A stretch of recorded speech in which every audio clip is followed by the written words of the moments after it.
Oi, o Sem Censura está começando agora. Hoje vamos falar de memória e de história.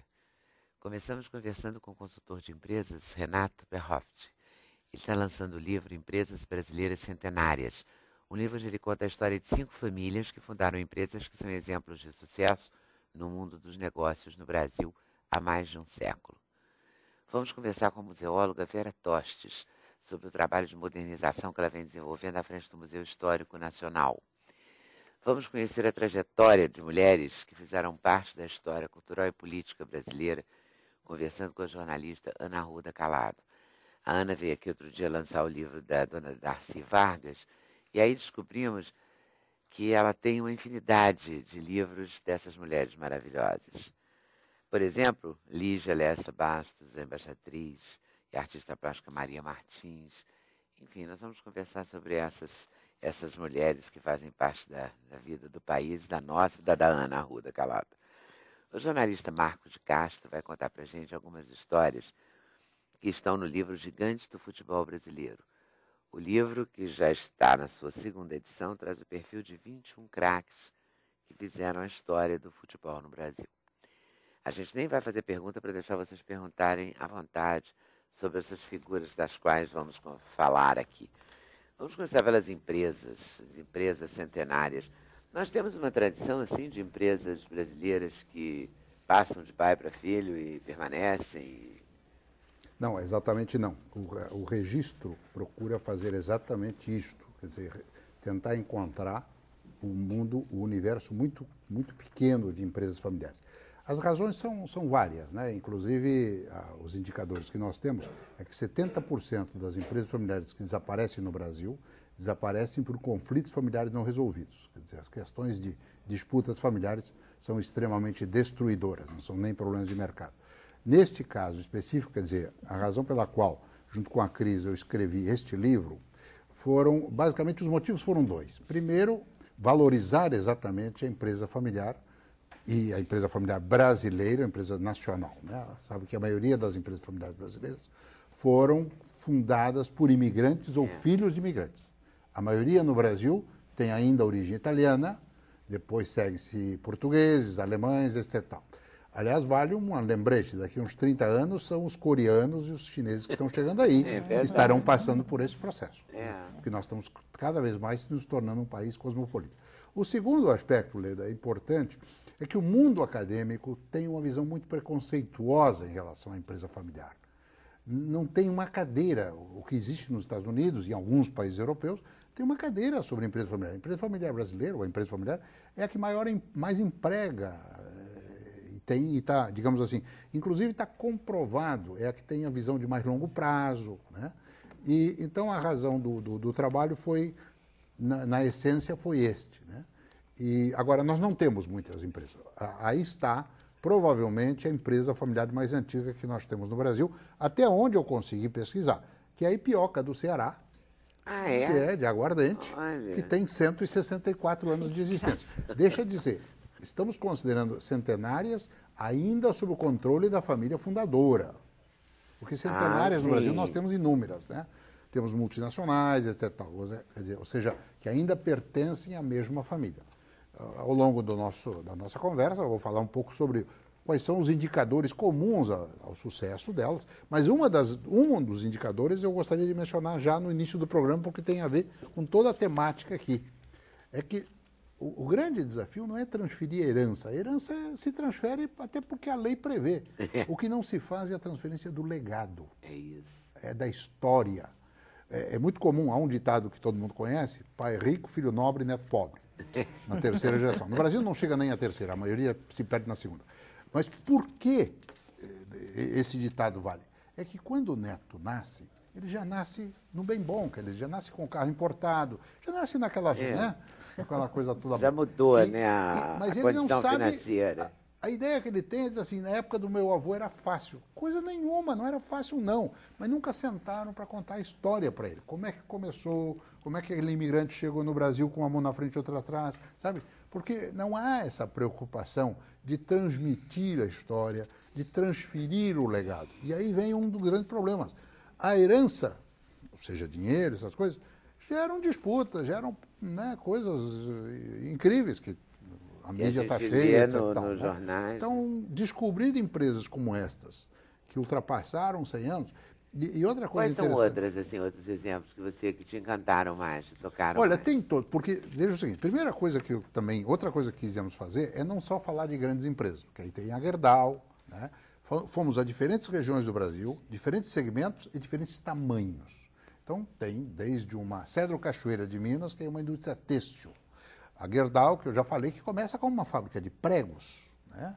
Ela era uma fábrica de pregos de imigrantes alemães, né?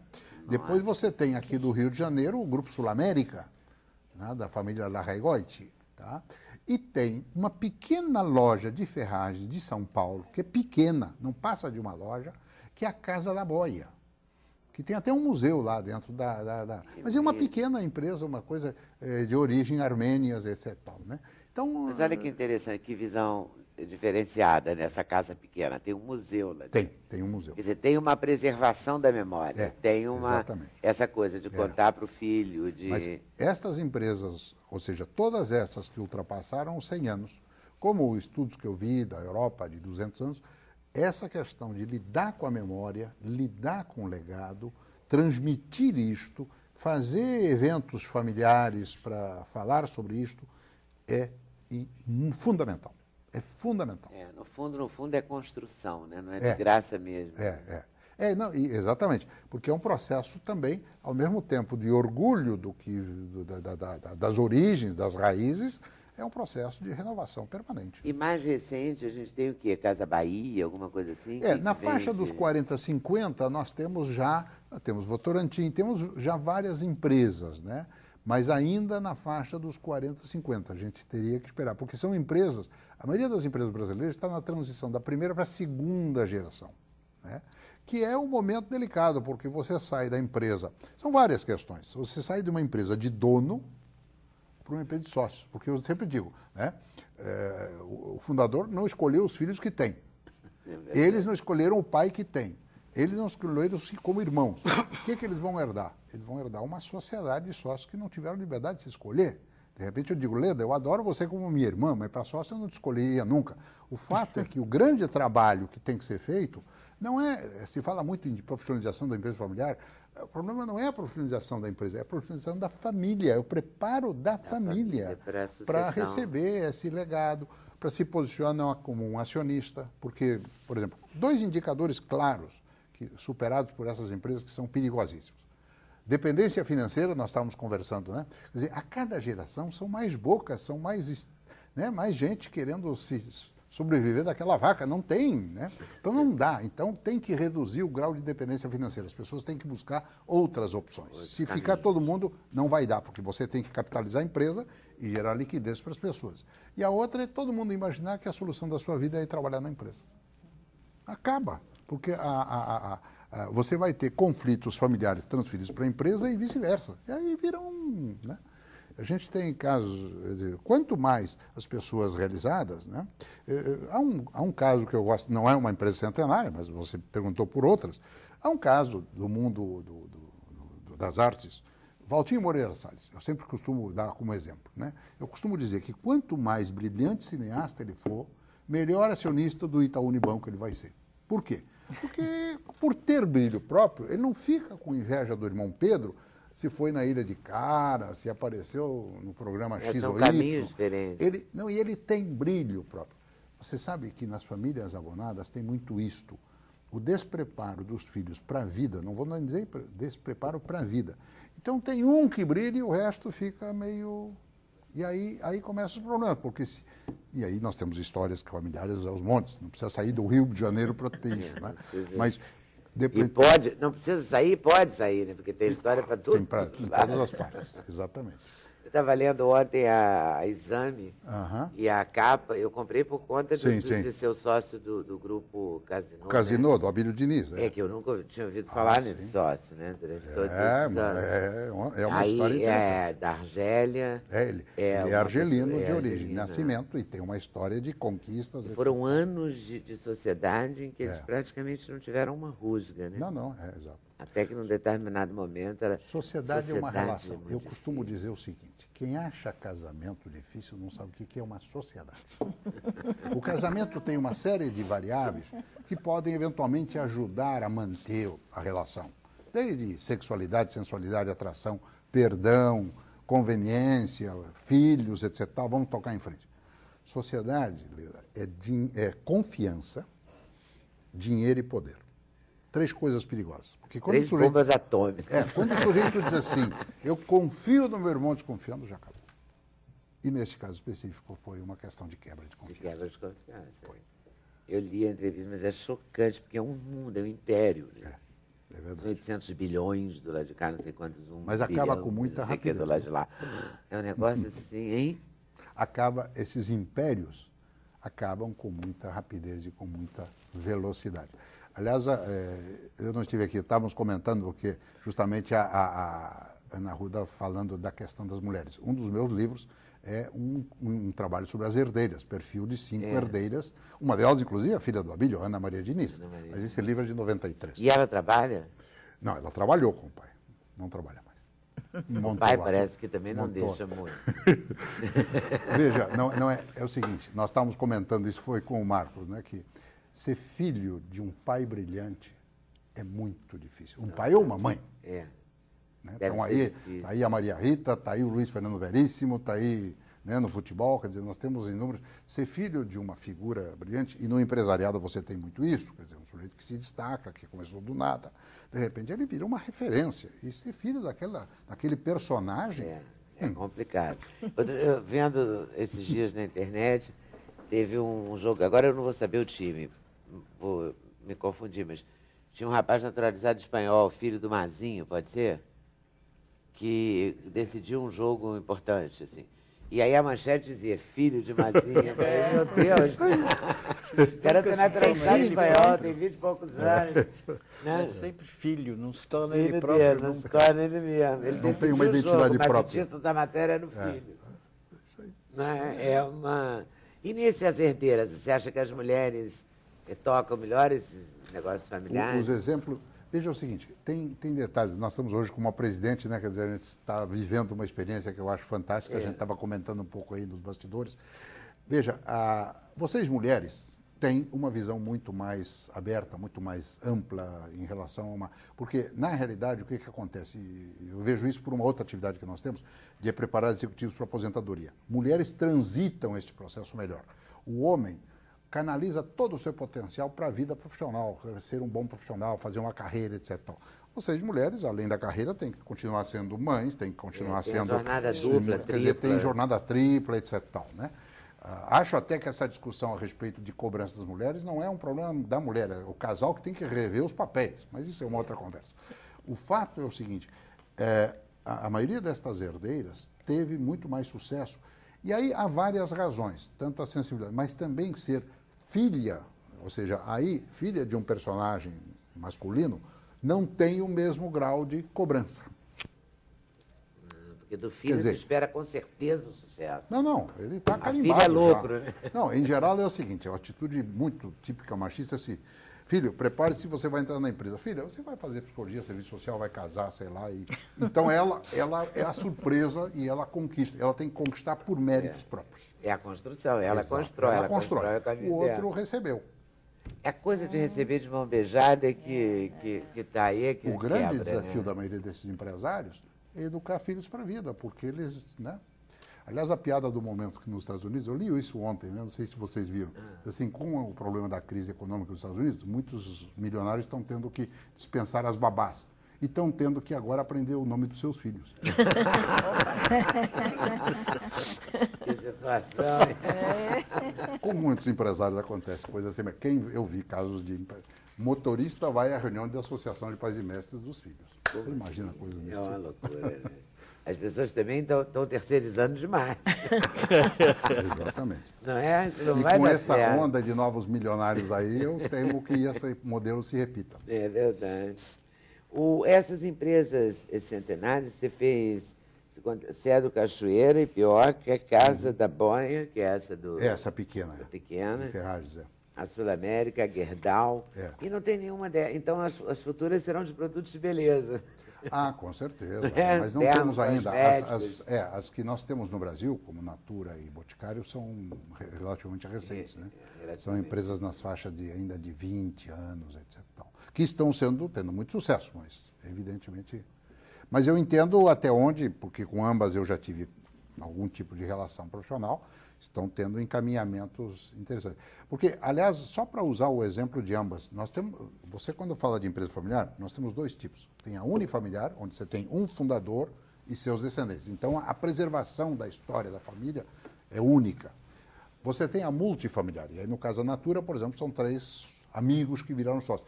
Aí é multifamiliar, aí você tem que construir, não há uma família só, então você tem histórias familiares diferentes e tem que construir algo em comum, né?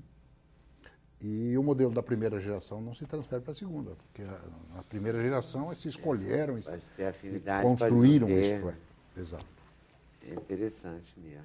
É um assunto mais do que complexo, eu digo sempre, é um assunto delicado, porque mexe com emoções, E mexe quando com você sentimentos. vai fazer palestra em empresa e tal, você explica isso? Que é Sim, preciso sim. construir esse futuro? Não, essencialmente o nosso trabalho, na realidade, a grande questão é a seguinte, o grande desafio do processo de profissionalização da empresa é o trabalho da família, é o preparo da família, né?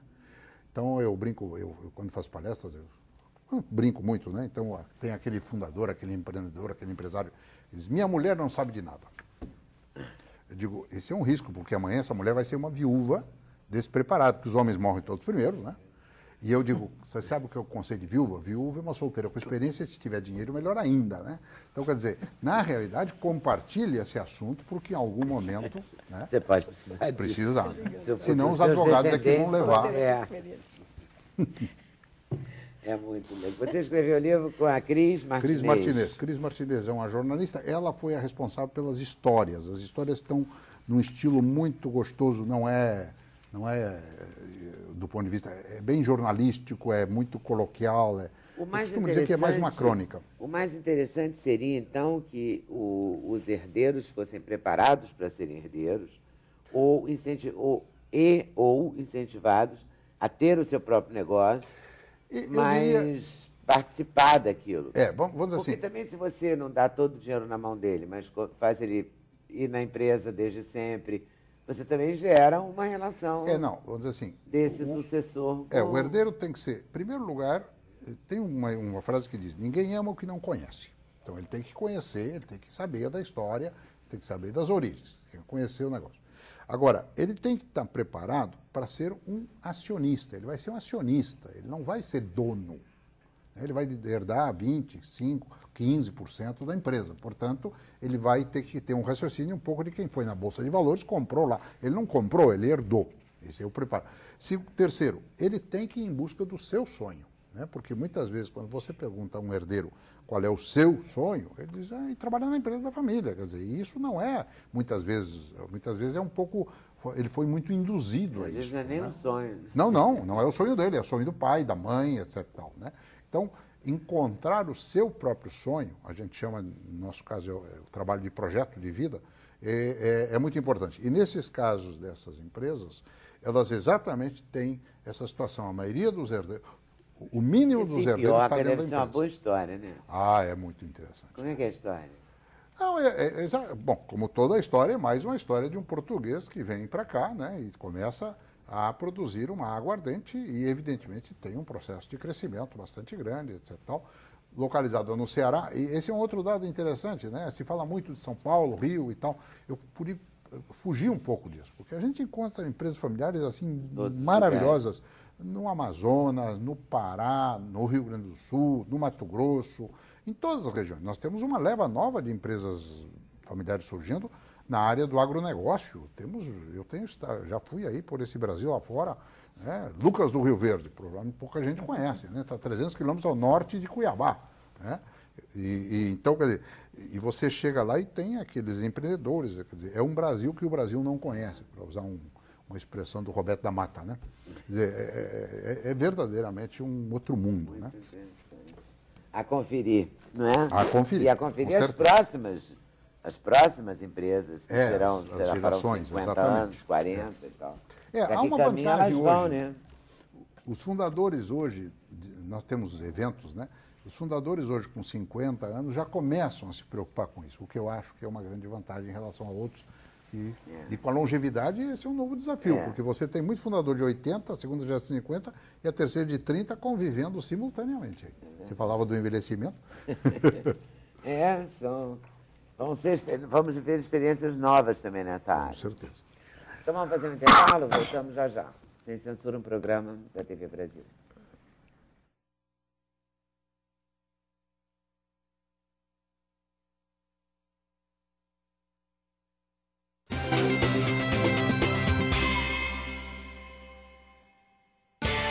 O endereço eletrônico do Sem Censura é www.tvbrasil.org.br/sem censura.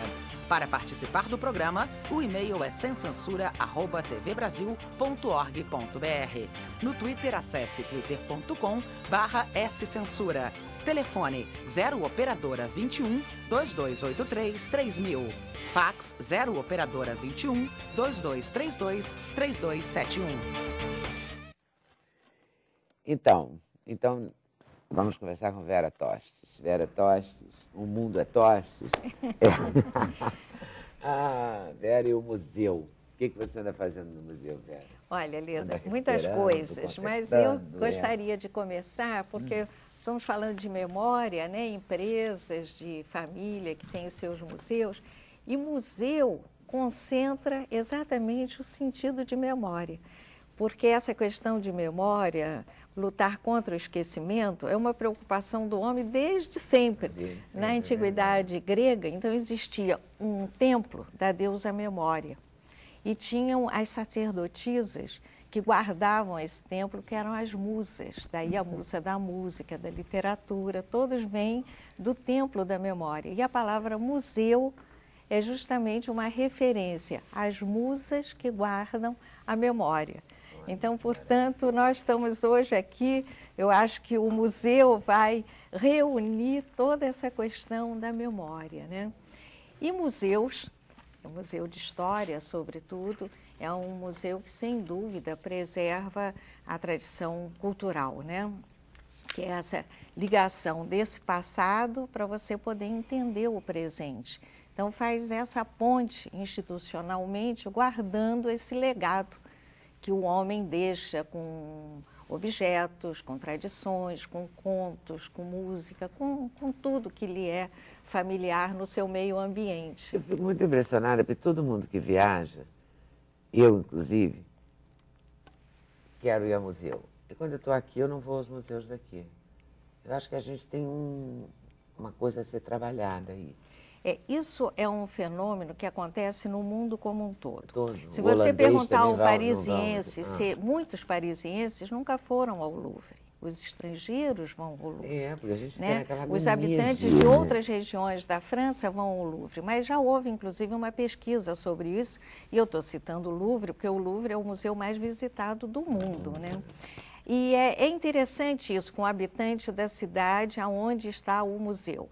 Mas eu acho que aqui no Brasil começa a mudar esse conceito. Os museus estão recebendo uma visitação muito grande em qualquer cidade. Os museus também brasileiros passaram nos últimos anos por uma enorme transformação, se modernizaram, se atualizaram, tem nova linguagens expositivas, o que também atrai muito a toda a população, não só o estudante, que já é levado pela própria escola, mas eu digo o visitante espontâneo, né? Aquele que vem. Então, por exemplo, lá o Museu Histórico Nacional, que é o maior e mais importante museu brasileiro de história, né? Ele hoje é procurado pelo turista nacional e pelo habitante do Rio de Janeiro como nunca foi antes. Agora, o museu também passou para isso por uma enorme transformação, uma vontade de toda a sua equipe, mas especialmente uma grande política para os museus que surgiu nesses últimos 8 anos, que investiu efetivamente numa mudança das características museológicas, né? Como assim, na vida real, na prática? Nós tínhamos um projeto já de que seria recuperar a edificação histórica e, num segundo momento, recuperar as exposições de longa duração. E tudo isso requer investimentos, né? Então, por exemplo, um museu do caráter do Museu Histórico Nacional, que ano que vem está completando 90 anos, ele sempre recebeu apoio em diferentes governos. Entretanto, eu tenho que aqui fazer uma menção, porque é merecida, ao ministro Gilberto Gil. Quando ele assumiu o ministério, ele deu realmente uma visão especial aos museus, que vai concluir com a criação do Instituto Brasileiro de Museus, que nós temos certeza, todos nós do mundo museológico, que vai contribuir enorme para cada vez mais se invista nos museus brasileiros, tanto os museus do próprio IBRAM, que são ligados ao Ministério da Cultura, como os museus de uma forma geral. Então, esse ato, essa iniciativa, faz hoje uma diferença realmente nos museus como um todo. Mas você acha que eles ficaram... porque o que muda num museu? Quer dizer, você recupera o edifício, você permite que o edifício fique mais... não é só a edificação limpa, arrumada, mas o acervo é aquele. Você dinamiza o acervo, sim, você introduz novas mídias. Claro. O que se faz para fomentar isso? Na realidade, é um conjunto de ações, né? Esse conjunto de ação não é só cuidar do telhado, da goteira, aquela reclamação permanente, né? Mas é, sobretudo, lidar com as coleções, conhecer essas coleções adequadamente, ampliá-las no caso de necessidade, porque muitas coleções não tem por que elas ficarem estáticas naquilo que elas sempre forem. Elas têm que ser complementadas, ampliadas e trazer, inclusive, a uma contemporaneidade. Um museu de arte, ele não pode ficar só na arte de antigamente. Um museu de história, como o Museu Histórico Nacional, que tem um título muito amplo, ele não pode se restringir a um século XIX. Ele tem que chegar ao hoje, que era mais ou menos o que acontecia. Entende? Uhum. Então, você vê as exposições do Museu Histórico Nacional por questões variadas, como a própria inadequação dos seus espaços físicos, ela começava a partir de 1500. Então, toda a parte para trás da arqueologia não era contemplada nas áreas de exposição. E a história do Brasil, do homem brasileiro, da terra que hoje nós estamos, começa muito antes da chegada dos portugueses. Sim, mas a gente tinha o que apresentar? Tinha. E estava em reserva técnica. Entende? Precisavam de conservações adequadas. Então, uma política para museus, ela é muito abrangente. É a revitalização. Não é só... O aspecto de torná-lo mais interativo também não é um aspecto importante? Sem dúvida. Aí já é uma questão de você trazer uma contemporaneidade nessas exposições. Uhum. Mesmo porque hoje o museu, como um museu histórico, que é um museu clássico, né? Ele é um museu de peso, ele é um museu de porte. As suas coleções são extraordinárias. Nós temos tesouros nacionais, tesouros mundiais. Nós acabamos de editar agora o primeiro catálogo das Américas de uma Siloguê. Você já escutou falar em Siloguê? Não, desculpa. Acho que quase ninguém escutou falar nos seus iniciados. São coleções da antiguidade clássica greco-romanas, ou seja, as primeiras moedas que circularam no mundo. Pouquíssimas instituições no mundo têm acervos com a qualidade de poder ter um catálogo e ser uma Siloguê. Siloguê é um nome latim dessas moedas. Pois você acredita que no Brasil, no Rio de Janeiro, dentro do Museu Histórico Nacional, nós temos uma coleção Siloguê das mais preciosas do mundo. Acabamos de editar o catálogo. Com este catálogo, habilita esta coleção a ser agora um patrimônio da humanidade. Quer dizer, é uma raridade extraordinária que está lá exposta e que hoje deixou de estar naquele mundo hermético que poucos conheciam e estamos aqui colocando no seu programa.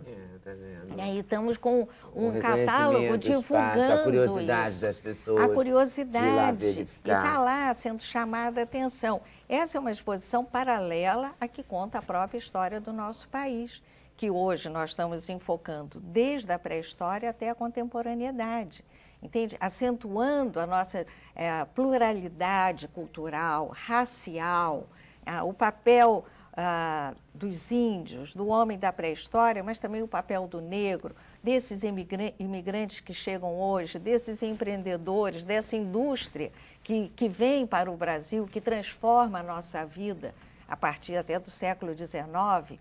Então, é uma linguagem atual e contemporânea que nós tivemos a oportunidade de fazer e que agora está lá para o nosso público. Tem ganho, vamos chamar assim, novos museus, porque a Ângela Gutierrez faz uma coisa assim em Belo Horizonte, né? O Museu do Trabalho, o Museu do... Né? Ela avança numas aí é uma outra, assim, né? aí é uma outra questão também muito interessante, que é o colecionador particular que entende... Nos Estados Unidos tem muito, que né? tem que expor, né, tornar pública a sua coleção. É o caso da Ângela. Os museus, os dois museus que ela já vai tem... fazer isso com o patrimônio do Paulo Gaia. O Paulo, inclusive, que doou essa coleção ainda em vida, né? Para fazer uma fundação, ao Museu Imperial, né? Que é um museu hoje do IBRAM. Então, é o colecionador particular que abre a sua coleção em instituições públicas. Havia, mas de uma maneira ainda muito modesta. E agora, aqui no Rio de Janeiro, nós estamos com projetos de diversos museus que, ao longo agora de mais 2, 3, 4 anos no máximo, vão estar abertos ao público. Inclusive um espaço como o museu ali na Praça Mauá, onde era a casa de D. João VI, que vai abrigar um museu de arte, mas é um espaço justamente para que coleções particulares possam ser exibidas. Não significa tirar a propriedade do país, não. Significa o seguinte, compartilhar. Compartilhar aquilo que muitas vezes Facebook, fica... assim, compartilhar. Entende? O Museu do Futuro e outros museus, o Museu do Futebol, que abriu em São Paulo recentemente, da língua Museu da Língua Portuguesa. Que é muito interativo, são bem interativos. Nós estamos falando de museus aqui nesse eixo, mas esse fenômeno está acontecendo no Brasil como um todo. Entende? Porque, como disse muito bem aqui o nosso colega de mesa, o Brasil, aí fora desse eixo, ele está passando por um processo de progresso bastante grande, que muitas vezes nós aqui não sabemos, né? Ana, queria falar. Não, eu estava pensando nessa questão das coleções particulares. Eu sei de vários casos de colecionadores que queriam doar a coleção e não havia onde colocar. Também tem esse problema, não tem, Vera? Esse é um ponto. Para receber. Ou como o caso do Museu de Arte Naif. Quer dizer que o Lucian teve que comprar aquela casa para botar a coleção que ele queria doar à prefeitura, e a prefeitura disse, não posso receber, que eu não tenho onde botar. Essa que é a mentalidade que começou a mudar. E esse também é um ponto que a Ana tocou, Leda, muito interessante. Porque eu vou até me fixar outra vez no Museu Histórico. É um museu que a coleção dele cresceu a partir de doações, muitas doações familiares. Inclusive, essa coleção de moedas, grande parte dela foram coleções privadas que foram doadas. Aí houve um grande período que as famílias desconfiavam das instituições públicas pela descontinuidade que havia. Então, elas deixaram de doar. Então, o que se tinha de melhor era leiloado, porque os herdeiros pudessem ter um usufruto daquela coleção. O que era mais ou menos era dividido entre a herança ali, entre os membros da família, e o que era pior, muitas vezes se lembrava do museu e se dava, que não era tão significativo. E esse é um fenômeno que mudou. Mudou da década de 90 para hoje, mudou. Hoje nós somos espontaneamente procurados por famílias e coleções importantes que querem deixar um legado numa instituição que é séria, que ele sabe que vai cuidar. Ou seja, voltou a confiança na instituição pública. Isso é muito importante ressaltar. Ano passado, nós tivemos 70 doadores espontâneos doando peças de real valor histórico e artístico, de importância nacional. Então, esse é um ponto que demonstra a confiança num governo mais sério, de continuidade, que já vem, como eu estou falando, não é um fenômeno de hoje, porque isso se constrói ao longo do tempo. E isso é atemporal, é apolítico, está acima dos partidos, né? É a confiança no técnico, na instituição cultural e nos técnicos que estão à frente do cuidado. Nós temos bons técnicos para recuperação, para manutenção. Temos. Há algumas instituições públicas, nós temos hoje um problema mais assim de necessidade de mais concursos para aumentar o número de funcionários e trazer pessoas mais jovens, porque muitos estão muito específica. Não é assim, qualquer um vai lá e faz. Não, e muitas vezes não é só a universidade, você precisa ter também o estágio prático, né? Para poder desenvolver esse trabalho. E vinculando um pouco a visão empresarial, eu acho que na medida que o empresário, principalmente, ganha uma visão de longo prazo, ele está muito mais vinculado a esse processo da contribuição para deixar um legado. Né? O empresário também era muito interessante. Logo que eu assumi a direção do museu, se dizia assim, a empresa não se interessa, não investe no museu, né? As empresas brasileiras não têm essa cultura. Verdade. Não tinham mesmo. Mas isso também mudou. Mudou e não só hoje a empresa investe, mesmo porque tem as leis de incentivo que também ajudam, mas antes nós tínhamos que procurar essa empresa, entende? Ver qual era a empresa que tinha o perfil naquele projeto, íamos mais ou menos atrás. E agora, mais recentemente, as empresas é que estão nos procurando, Leda. Eu acho isso a maior felicidade e o maior reconhecimento que a equipe de um museu como o Museu Histórico Nacional pode ter. Não sei se é porque eles veem que o museu está bonito, bem tratado, né? E eu sempre brincava com o pessoal, eu digo, olha, o rio corre para o mar, né? Temos que fazer aqui o nosso mar bem bonito, num azul esplendoroso. Mas é mudança de uma mentalidade empresarial também. A consciência do que é patrimônio, de preservar o que é seu, de preservar, fala-se muito hoje, né? Preservar o meio urbano, a natureza, tudo isso já está fazendo com que as gerações mais jovens tenham o despertar, inclusive, para o preservar da memória. Que bom, né? Muito bom. E o que a gente tem aqui, essas fotos? Pois é, essas fotos, tem uma série de fotos que justamente mostram esse novo museu. Essa já é uma galeria que já estamos tratando do século XX. Você vê aí um pupurri de mobiliários da industrialização.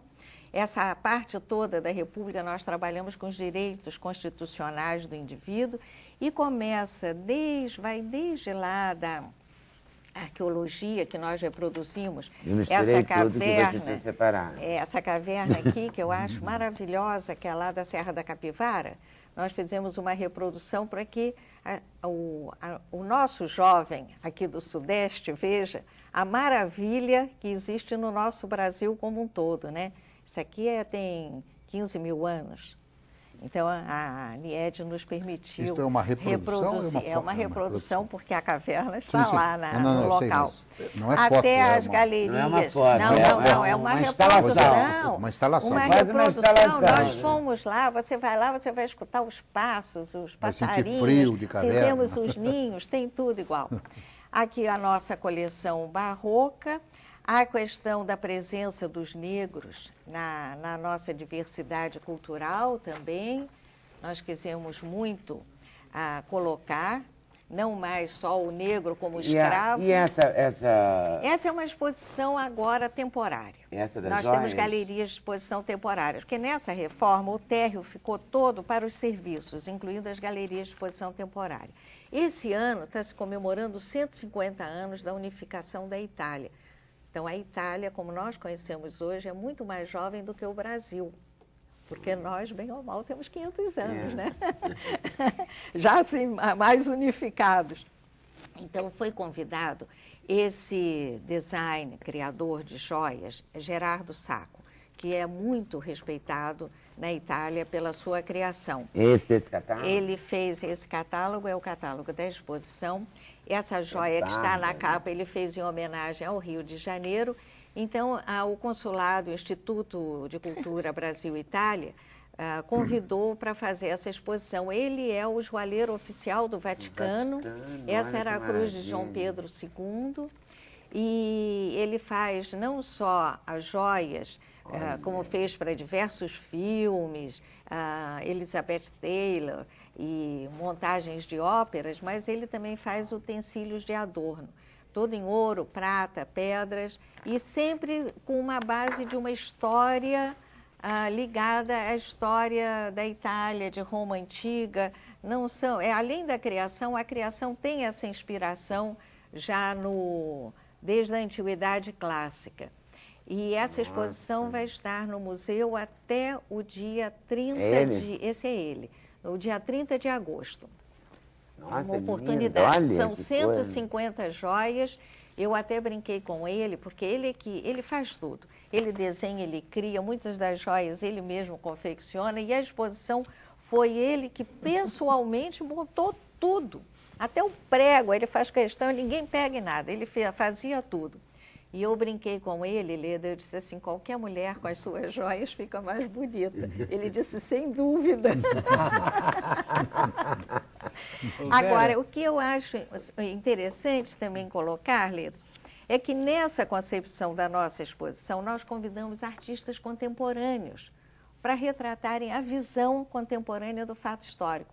Então, temos quadros do Vergara falando de missões, essa instalação do Emanuel Araújo, falando um altar de Oxalá, e ele explica toda a concepção universal de Oxalá. Então, nós temos o Paulo Otran, um pouco antes de morrer, nos autorizou até a voz dele lendo a Carta de Caminha. Temos Maria Bethânia, que fala sobre a contribuição negra, lendo Gilberto Freire.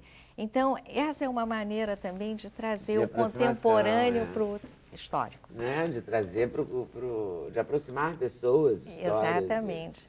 Diga, Mar, você queria falar? É porque o Museu Histórico Nacional começa a ser lindo, belíssimo, a partir do seu edifício. Eu queria que Vera Tostes nos desse 2 palavras a respeito do edifício. Que carinho, adorei você ter falado isso. Nós lá no museu falamos que o prédio é o nosso objeto número 1. É verdade. Porque se não tivesse nada dentro, ele por si só já conta a história do Brasil. Esse é o maior complexo arquitetônico da cidade do Rio de Janeiro, que vem o Forte de Santiago, construção de 1602, o primeiro arsenal brasileiro, que chama-se Casa do Trem, mas que não tinha trem nenhum, porque ele é de 1762, é que como a colônia nós não podíamos fabricar armamentos e as armas vinham em partes e eram aqui fundidas, e eram chamados dos trens de artilharias. Os mineiros, até hoje, usam muito isso. Pega até os trens, né?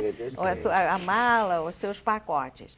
E nesse prédio está contada, porque são linhas extremamente harmoniosas, é um prédio militar, foi um arsenal até 1902, e depois, a partir de 22, na exposição do centenário, passa a abrigar um museu para contar a história nacional, idealizado pelo seu fundador. Mas aqui está a história do Brasil colonial, imperial e republicano. Tem uma escultura aqui na frente, não sei se a câmera dá para pegar, bem aqui, que é do Marechal Bittencourt, que foi o momento em que Prudente de Moraes, porque o mar batia aqui, recebia as tropas que estavam chegando de Canudos, desembarcando aqui. Isso aqui tudo era mar, porque toda essa parte é um aterro do Morro do Castelo. E houve o único atentado que até hoje houve a um presidente da República na nossa história, ao Prudente de Moraes. E o Marechal Bittencourt se coloca à frente do presidente e ele acaba morrendo. Então, essa escultura tem esse marco desse momento. incrível, Vera. Vera é muito entusiasmada. Muitas histórias. Muitas histórias. Eu vou fechar esse bloco lembrando já que a Vera falou também de Betânia, lendo Gilberto Freire, todas essas aproximações, né, de gerações do popular com a história. Vamos lembrar do Noel Rosa e do Martinho da Vila. O Martinho, a gente tem O Último Desejo, cantado pelo Martinho, com a Maíra, que a gente encerra esse bloco. Maíra é a filha dele, é pianista. A gente encerra esse bloco com os dois, ok? Sem Censura, um programa da TV Brasil.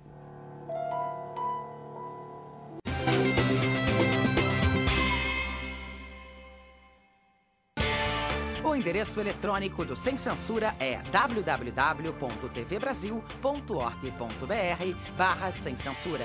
Para participar do programa, o e-mail é semcensura@tvbrasil.org.br. No Twitter, acesse twitter.com/scensura. Telefone 0 operadora 21 2283 3000. Fax 0 operadora 21 2232 3271. Vou tentar de novo. Eu sou teimosa pra caramba. Olha, Martinho da Vila cantando Noel Rosa com a filha Maíra. Vou explicar, mas eu acho que vocês vão entender. Roda o VT pra gente conferir. Aí depois volta pra mim, não esquecem.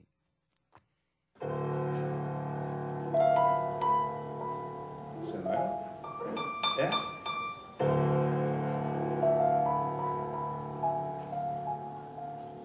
Nosso amor que eu não esqueço e que teve o seu começo numa festa de São João. Morre hoje sem foguete, sem retrato e sem bilhete, sem luar e sem violão. Perto de você me calo, tudo penso e nada falo. Tenho medo de chorar. Nunca mais quero seu beijo, mas meu último desejo você não pode negar.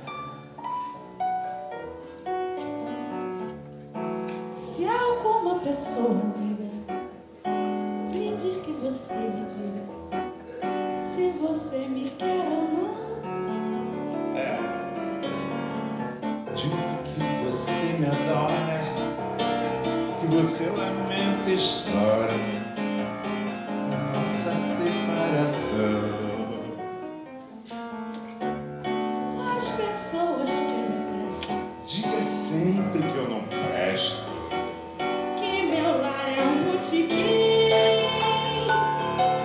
eu arruinei a sua vida, Que eu não mereço a comida que você pagou pra mim. eu arruinei a sua vida. Eu não mereço a comida que você pagou pra mim.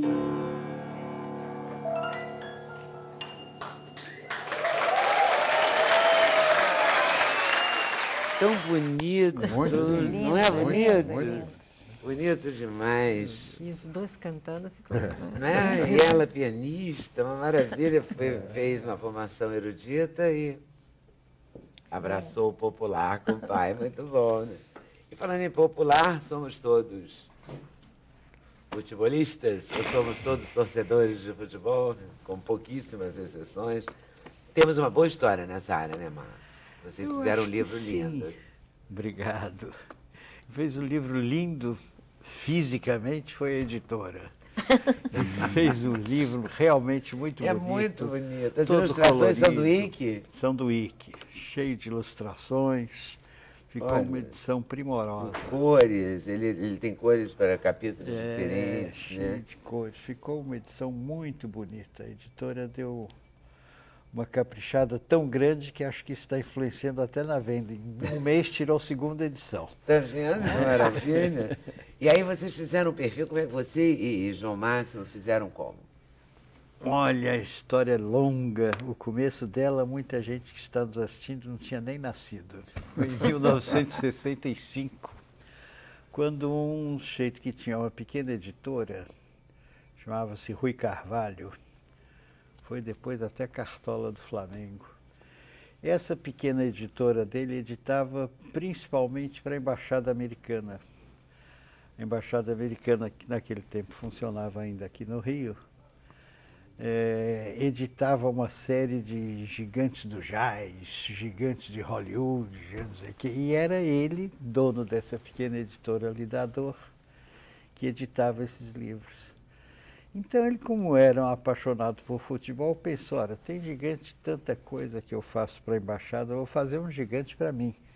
Futebol é negócio de brasileiro, vou fazer gigantes do futebol. E aí me chamou para conversar com ele, porque eu era editor de esportes do Jornal do Brasil. E o Jornal do Brasil, naquele tempo, você sabe bem disso. Era o Jornal do vivia Brasil. nas O alturas. jornal. O aquele. jornal. Ele me chamou, conversamos e tal, e ele me pediu que fizesse. Eu disse, faço, mas eu acho, dentro do prazo que você quer, um pouco difícil de fazer sozinho. Eu vou convidar um colega meu, que redige maravilhosamente bem, é um craque e tal.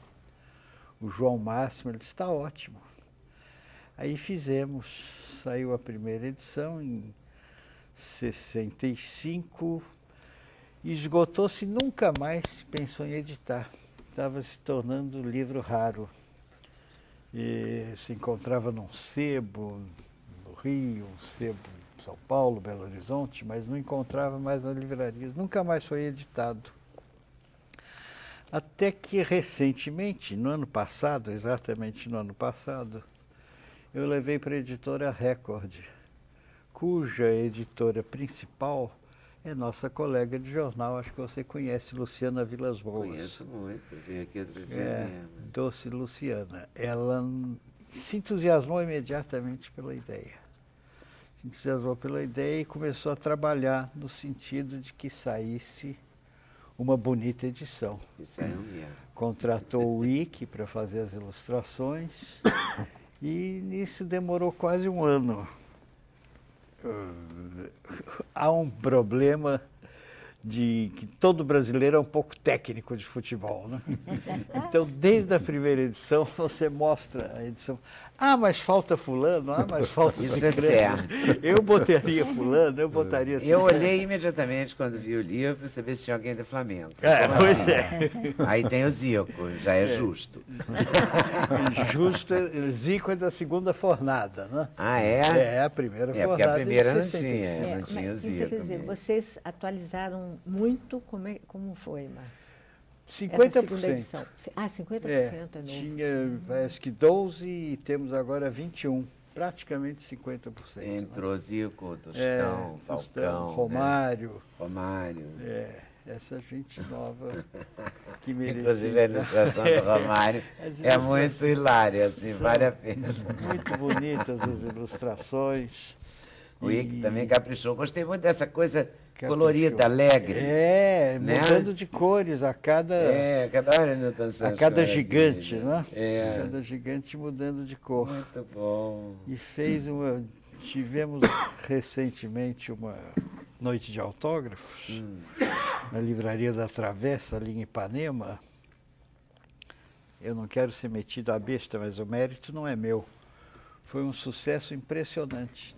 Era lá no fundo da livraria, que é imensa para quem conhece, tinha gente até a rua Visconde de Pirajá. Olha. Um negócio, depois eu conversei com a gerente da livraria, ela disse, olha, venderam uns 180 exemplares, nunca se vendeu tanto. Olha que maravilha. Noite de autógrafos para Jorge Amado. Você vê que os gigantes estão aí. Estão fazendo tiraram em um mês segunda edição. Tem não sei quantos mil, não sei se é eticamente devo falar ou não, prefiro não falar, mas foi tirado um número acima do que tiram normalmente as edições brasileiras. E mesmo assim, em um mês e pouco, já está na segunda edição. Muito bom. Na segunda Ele edição. ficou especial mesmo. E aí vocês fizeram o quê? Fizeram um perfil, fizeram entrevista, fizeram... E todos os jogadores vivos, quando nós pudemos, fizemos entrevista pessoal com um e com o outro. Os jogadores de fora do Rio, nós viajamos, fizemos as entrevistas. E com os que já morreram, tipo Heleno uma Freitas, pesquisa, etc., fez uma pesquisa. Uma pesquisa grande, uma pesquisa que... Heleno, por exemplo, eu procurei um irmão dele, que era dentista aqui no Rio, e ele... Foi como se eu entrevistasse o Heleno, porque ele desenterrou tudo desde São João Nepomuceno, que é a terra do Heleno, lá em Minas, né, até a chegada da família em Copacabana. Parece que vai, o ano que vem, acho que o ano que vem, o final desse ano, tem uma data do Heleno, que agora vai me falhar a memória, mas tem o garçom, seu João, do buffet do Demar, e ele sempre me diz que São João Nepomuceno vai fazer uma estátua para o Heleno. Vai ser lançado filme, né? Vai ser lançado filme. Vai ter um filme agora. Acho que mês que vem. Mas a cidade também quer fazer uma homenagem, que ainda não fez e tal. A cidade, esse garçom que você disse é lá de São João Nepomuceno? Ele trabalha aqui no Rio, mas ele sempre que ele me encontra em alguma festa, ele me fala, você tem que ir na inauguração da estátua dele. Vamos fazer a estátua lá? Vamos fazer a estátua lá, porque ele é de lá, né? Ele é de lá. E quem são os seus gigantes, Marcos? Os seus gigantes, se você fosse escolher 21 aqui. Eu não lembro de todos, não. Não, mas não, os que você... Se você fosse fazer um livro desse tamanho, os 4 gigantes do futebol brasileiro. Sim. Em primeiro lugar, eu botaria o Tim, que era um driblador extraordinário. Jogou na Argentina e lá ganhou o apelido de El Peón, porque ele deixava os outros tontos. Né? E era um cozinheiro maravilhoso, um bom papo, gostava. Era uma figura, além de ser o grande jogador que era, e um frasista extraordinário. Ele jogou no Fluminense ao lado de um jogador, grande jogador também, chamado Romeu. Naquele tempo não existia concentração. Os jogadores do Fluminense que moravam ali por perto passavam a noite no Lamas, no Largo do Machado, comendo, enchendo sua carinha e tal, etc. Olha que maravilha. Ninguém patrulhava, né? Tá bebendo na véspera do jogo. Não, ninguém patrulhava. Eles saíam e iam a pé para casa. E o time contava uma coisa sobre o que ele achava do Romeu. Disse, o Romeu era craque mesmo. Tinha disse assim, Romeu passava meses sem errar um passe. Que coisa linda. Meses sem errar um passe. Esse era o Tim? Esse era o Tim. Grande jogador extraordinário. Olha isso. Que maravilha, passava meses sem errar um passe. Um jogador de futebol que eu vi isso hoje. Pois é. Vai levar um susto, né? Vai achar que alguém errou. Estão errando até pênalti, né? Estão errando até pênalti, né? Estão errando 4. Desgraça atual, né? E anteontem, naquele jogo... Errou outra vez. Santos e Flamengo, que foi um jogo extraordinário, o cara errou o pênalti de outra novo. Vez. Que coisa. Uma coisa incrível. Mas quem mais? Tim, o... Romeu, você disse? Romeu já citei, mas da velha geração ainda que eu quero citar, porque os novos são muito conhecidos. Domingos da Guia. Domingos da Guia, que foi um jogador extraordinário, tanto que ele deixou a marca do jogador que faz um drible dentro da área, uma jogada arriscada, bonita, chama-se Domingada. Até hoje. Né? E o Leônidas? Leônidas também. Leônidas foi o jogador que fez o Flamengo ser o que o Flamengo é hoje.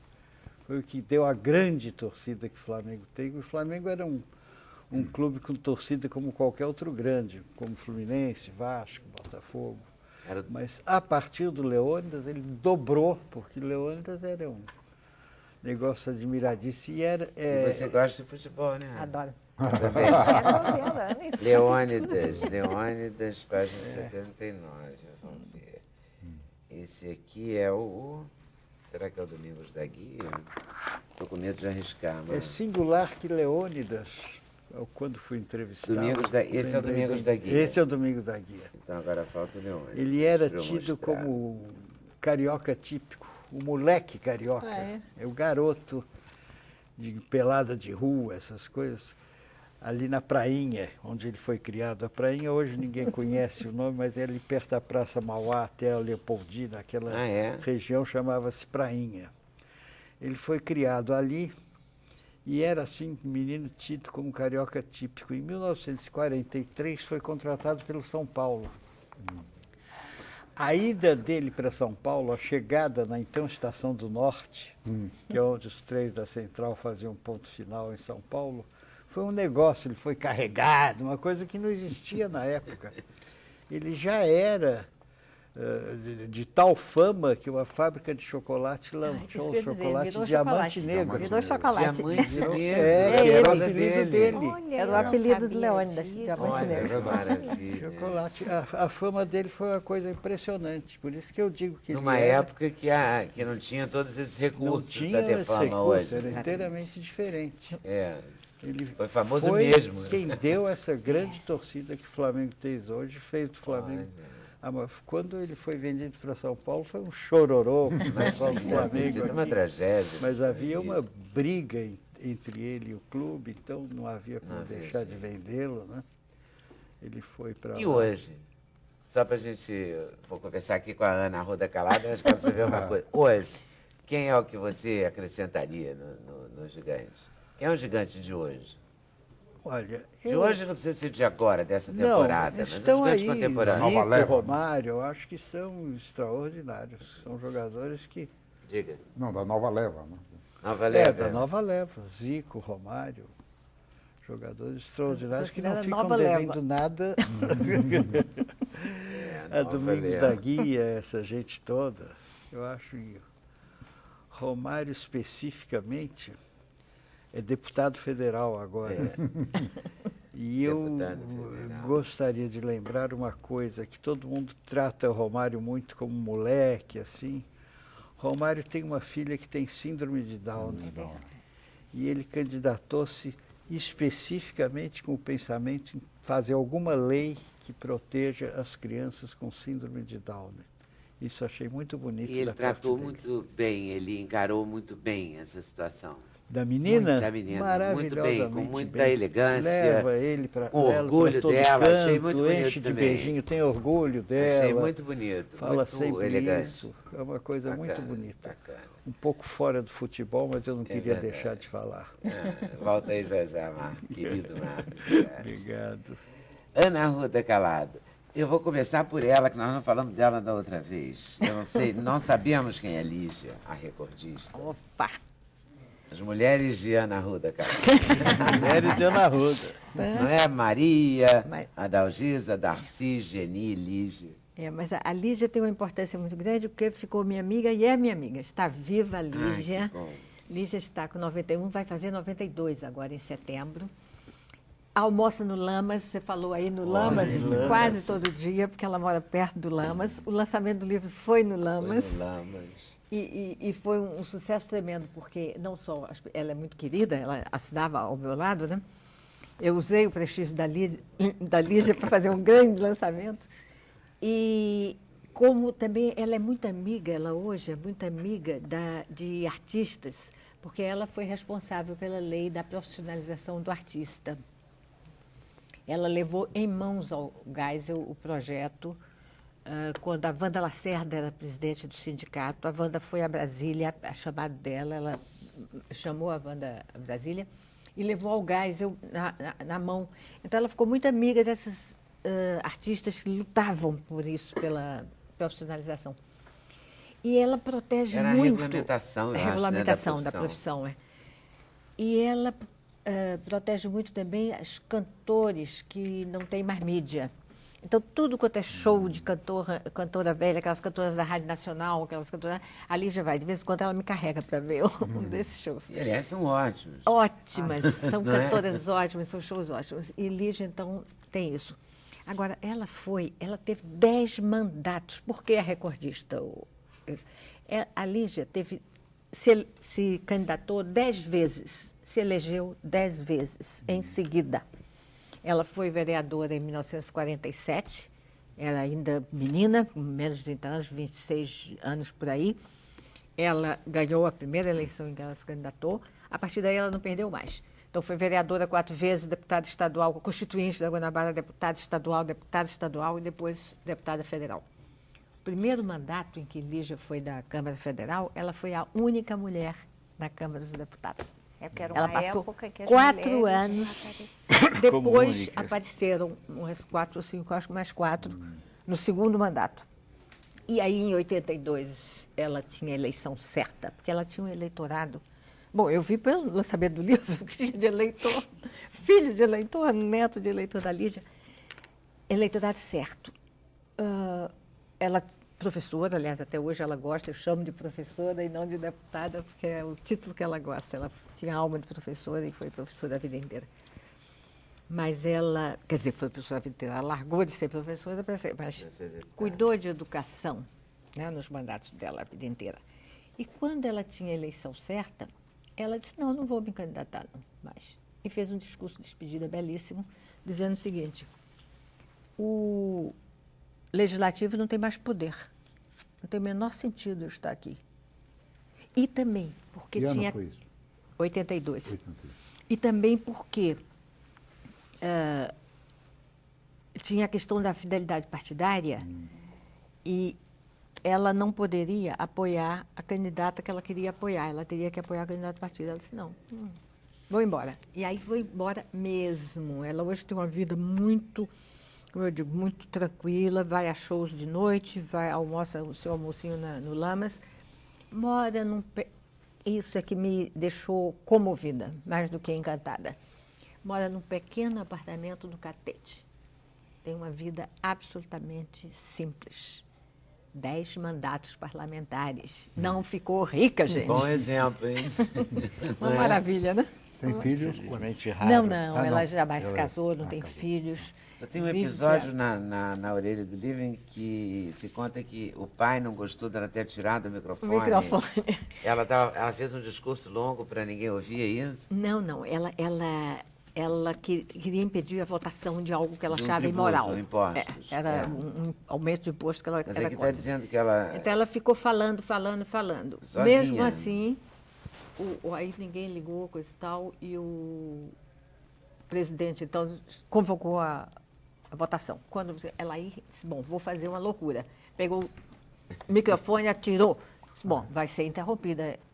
Disse que o presidente tranquilamente fingiu que nada tinha acontecido e fez a Porque ele votação. queria Ela- a votação como De qualquer quis, jeito, aí né? pronto. Agora, isso é um gesto incrível, quando ela me contou isso, porque ela é aquela pessoa muito cumpridora das leis, dos regulamentos. Às vezes eu, conversando com ela, discordando, peraí, Lígia, não sei o que, ela disse, Ana, eu fui criada na caserna. Porque ela tinha pai general e professor, porque era professor do Colégio Militar, e o avô dela, Leda, foi ministro da Guerra de Getúlio, o ministro João Gomes, que deixou o ministério quando sentiu que o golpe de 37 ia chegar. Ele se recusou a depor Flores da Cunha, porque viu que o movimento de fechamento estava chegando. E era aquele militar mesmo. Como Lígia era deputada mesmo. Ela se espelha muito no avô, pai, sabe? no avô. No avô. É muito no pai também, mas no interessante avô. isso, né? É uma mulher Maria interessante. também é uma Maria interessantíssima, né? Eu gosto. Ousada, atrevida, né? Eu diria que é o oposto da Lígia. A Lígia é ousada nas atitudes, na coragem, coisa e tal, né? Mas a Maria não. A Maria era o que vulgarmente se diz uma mulher da pá virada. Ela fazia o que ela queria. Maria Martins, escultora. Eu acho uma escultora maravilhosa. Eu fiz o livro exatamente depois de ver uma exposição e ficar encantada. Quer dizer, eu fiquei encantada com a obra dela antes de conhecer a pessoa dela. É incrível, né, Leda? Você não acha lindíssimo? Eu acho lindíssimo. Lindíssimo. E acho a reverência dela também. Não, ela fez coragem, o que queria né? na Ela vida. fez o que quis mesmo. Em 1925, o pai, membro do Supremo Tribunal Federal, tinha sido ministro da Justiça do Bernardes, aquele governo forte, né, governo fechado. Ela se manda para a Europa, larga o marido, com 2 filhas, vai ao encontro da paixão da vida dela, que é o Carlos Martins, com quem ela casou e ficou o resto da vida. O nome dela é Martins, é por causa do Carlos Martins. Largou o primeiro marido que era um homem interessantíssimo também. Mas muito Ela casava devagar. bem, então. Muito devagar. Casava bem, era Muito boa devagar. casadeira. O Otávio Tarquínio de Souza, o historiador. Nós Mas era estamos aqui lento falando de pra ela, história. né? Mas o Otávio Tarquínio era um homem. Era o oposto da Maria, era todo certinho, todo correto, Ela todo aguentou. trabalhador. Ela não aguentou. Olha aqui uma escultura dela, o Rito do Ritmo, que está no Palácio da Alvorada. no Palácio da Alvorada. Então é uma maneira da gente... porque sempre essas coisas sempre aparecem na televisão e as pessoas associam. Não sabem, Exato. né? Aí Maria vão ver Martins. quem é a Maria Martins.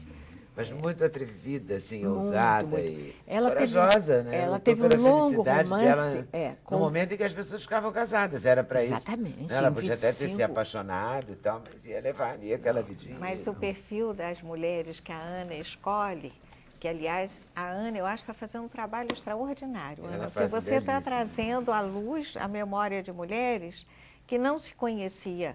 Você não gosta que chame biografia, mas vamos dizer assim, parte da vida de uma maneira muito correta, né? Sem nenhuma ideologia, sem nenhum pieguismo em torno disso. E eu acho que você está trazendo justamente, tornando público isso. Qual é a sua próxima mulher? Tem alguma? Eu já comecei a pesquisar Berta Ribeiro, que foi casada com Darcy Ribeiro. E uma mulher que eu admirava muito, eu conheci muito, porque há uma variação muito grande. A Maria Martins eu nunca vi. A Lígia, estou amiga até hoje. A Dalgisa Neri vi uma vez. Também peguei a Dalgisa Neri, vi uma vez na vida. Portanto, não posso dizer que eu conheci pessoalmente, foi tudo pesquisa. A Geni, que foi a segunda, eu nunca vi na vida, não sabia nada sobre ela. Geni Pimentel Borba. A Geni nunca teve importância, a vida é interessantíssima, mas a revista que ela fez. Ela editou, de 1934 a 60, uma revista feminista chamada Valquírias, que se perdeu também, a memória se perdeu. Eu li quase toda a Valquíria na Biblioteca Nacional, aí que eu resolvi fazer. E como escritora, o que lhe fascina quando faz essas escolhas? É saber mais. São duas coisas diferentes. Mulheres que eu acho que são muito diferentes de mim, ou um pouco parecidas, então, na realidade, um pouco, se me permite, me descobrir. Sim, ok. Tem um Porque eu pouco acho de que quando a gente vê projeção. o oposto, a Sim. gente quer Tá. se ver um pouco. Mas, principalmente, a história recente do Brasil. É a história do Brasil através dessas mulheres. mulheres. Porque, por exemplo, a Maria, a gente falou aqui do atrevimento dela, mas ela participou da implantação da indústria siderúrgica do Brasil em 2 momentos.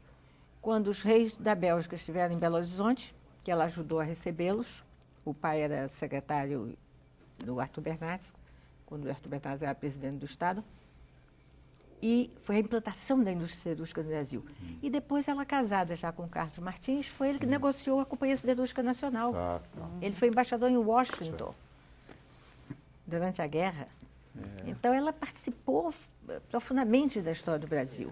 A Lígia nem se fala, ela foi protagonista, porque ela fez leis importantes. Pois é, ela- você está falando de mulheres que foram protagonizam personagens, outras que estiveram por trás. Por trás como ou no ao caso do lado, Darcy mas Ribeiro. que de repente... Sim, mas a Mas ela Berta, também tem é uma- importante para a antropologia brasileira. Pois é, Ela tá. não é só Tem- mulher Tem um do caminho Darcy. próprio. Pois é. Como a Maria não é só mulher do Carlos E Martins, como a é uma dona grande Darcy escultora. Vargas. E como a dona Darcy, Tá. que foi o último livro que eu lancei, ó. Falou Darcy, rimou. eu rimei, lancei. Rimou. Que eu lancei, ela foi muito mais do que a Mulher de Getúlio. Ela teve uma obra sensacional, a mulher que botou o combate à miséria na pauta do governo. Foi Darcy Vargas.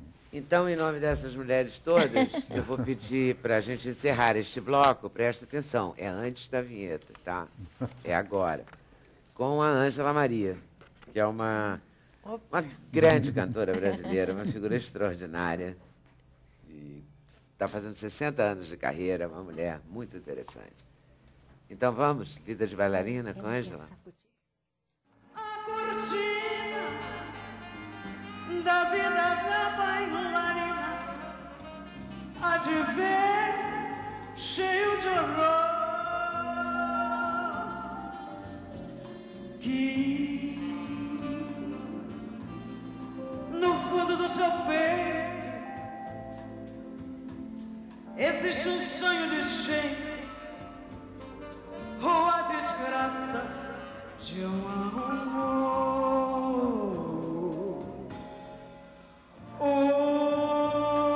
Os que compram o desejo, pagando amor a varejo, vão falando sem saber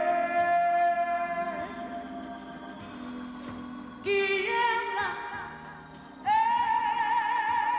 forçada a enganar, não vivendo pra dançar, mas dançando pra viver.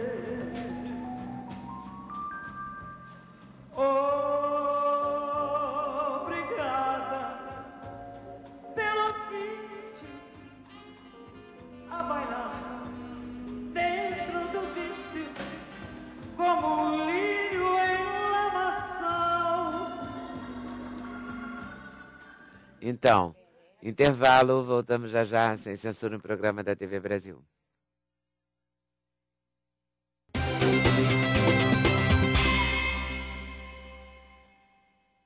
Vai ser o último bloco mais rápido da história do Sem Censura. Vou passar para o Renato, que veio aqui falar do Empresas Brasileiras Centenárias, uma sugestão que vem de... Eu acho que vem do Eric da Cândida de Araraquara, que sugerem para ele acrescentar ou pensar na estreia da Lupo. A Lupo está fazendo 90 anos.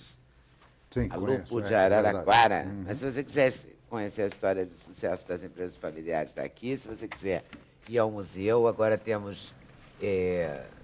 Audioguias em inglês, espanhol, português.